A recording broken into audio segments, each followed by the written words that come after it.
prezidentga favqulodda murojaat. O'rtoq prezident, assalomu alaykum.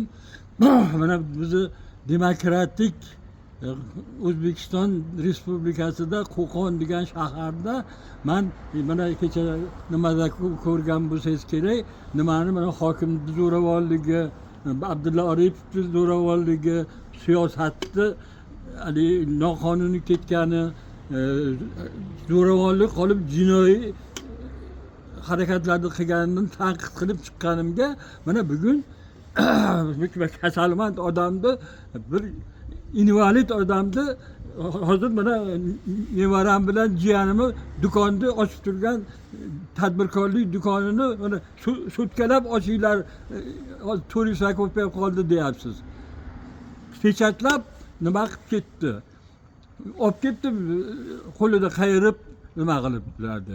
Buni na bir buyruqni ko'rsatdi, na biz rahbar o'g'lim ikkovimiz oilaviy tadbirkormiz. İkkovimiz ham bilinmaydi. Albatta qonun bormi o'zi? O'rta prezident, xalqqa xizmat qilyapmiz. Soliq to'layapmiz. Davlatga yordam qilyapmiz. Mana bu ilgarigi 4,5 milliard dollardan tashqarigi yordamim turibdi, yo'q qo'ygan uni. Undan qolgan bu nimalar? Mana buni ham xalq beryapti. Demokratiya qachon bo'ladi bizda, o'rtoq prezident?